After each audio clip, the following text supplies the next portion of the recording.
would discontinue the charges against F. Since then, the British government have announced their intention to end all legacy investigations. This is their way of preventing any proper investigation of their role in the conflict here. We will fight this. As we now mark the 50th anniversary of Bloody Sunday, we can look back on our many years of struggling for justice. We can look back and be thankful for the support we received, and we can rightfully be proud of what we achieved. We can move forward. We can look to using our experience to try to make sure others don't suffer as we did. And we can pass on our flame to a new generation who really do look to one more one struggle as a guiding light, and will continue the fight for civil rights and equality for all.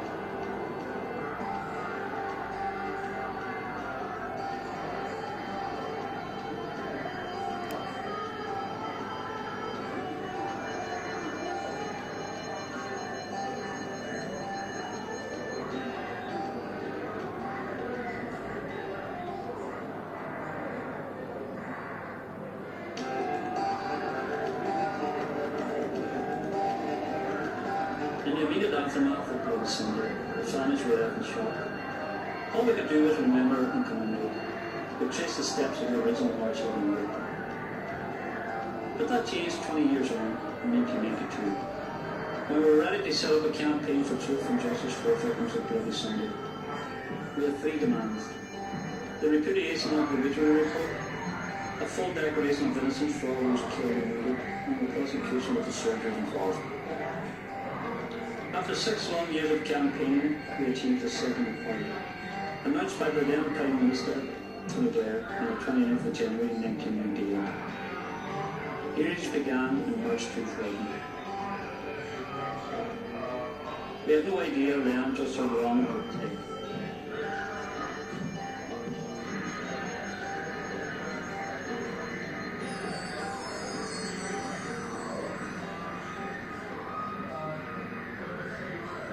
Years after the inquiry was first announced, on the 15th of June 2010, we gathered once again on the box stand. On a bright summer morning in June, we marched to the guildhall.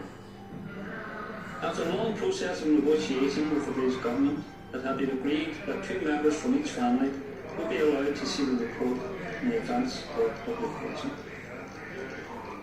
We were nervous but excited. Could this be the end of our long campaign? Would this be the day when the truth that they'd always known about Bloody Sunday would be announced to the world? We would see them. As we were in the Guildhall reading the report, we were barred from contact with the outside world, and even the rest of the families. The day had been carefully designed, so the first comment on the report would come from the British Prime Minister, Derry.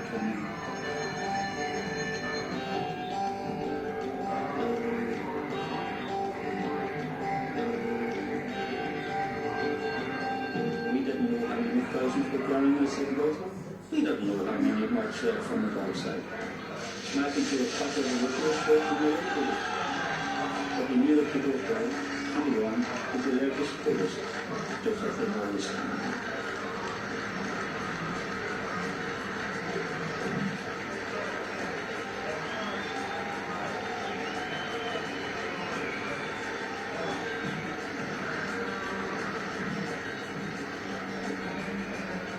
Just before Cannon's announcement was due at 3:30 p.m, some family members managed to gesture through the Guildhall windows for the crowd outside, giving a thumbs up to the huge cheer.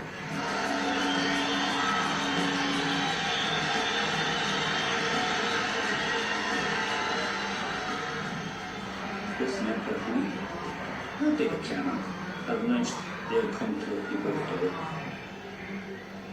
Those gathered outside relaxed and were ready for a speech.